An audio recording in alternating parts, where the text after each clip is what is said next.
But first, we go to tonight's Rynor Report. 20 police officers across the state are facing the possibility they may never work in law enforcement again. The list includes officers accused and convicted of rape, extortion, and even drug use. This is all thanks to a new law that rolled out in January. Our political reporter Morgan Rynor joins us now. Morgan, are there any officers in our area? Laura, there is an officer in Stockton that is on the list, and the police department already confirmed with us at ABC 10 that the officer is no longer employed with them. But this new law is aimed at making sure they can't get a job in law enforcement somewhere else.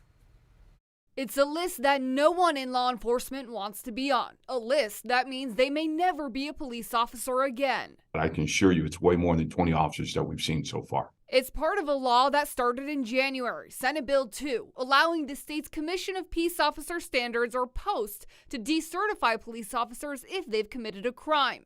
The bill was authored by Senator Stephen Bradford. SB 2 is designed to stop the wash, rinse, and repeat cycle, which I've stated, which allows officers to resign from a department before being convicted of a crime and start their behavior all over again in a different department. The names were submitted by local law enforcement agencies. Just of these 20 that have been submitted so far, I mean, sexual assault, destroying evidence, firing weapons at a public location outside of a bar, stealing drugs, falsifying evidence. I mean, we should all agree these individuals aren't deserving of wearing a uniform, let alone the badge, as a law enforcement officer here in California. On the list now is former Stockton Police Sergeant Nicholas Blode. Multiple women came forward accusing him of sexual misconduct while on duty. The attorney representing Blode says all the encounters were consensual. Consideration for decertification. It's not automatic, it's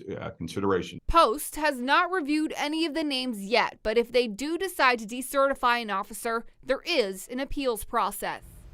So what happens if a law enforcement agency doesn't submit the names to the POST for review? The public has a say, too, on whether the POST should review an officer.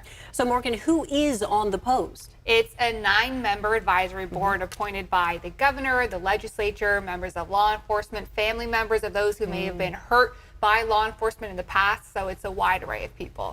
We understand. And we know that you'll be continuing to follow this story for us. Political reporter Morgan Rynor live in studio for us tonight. Thank you.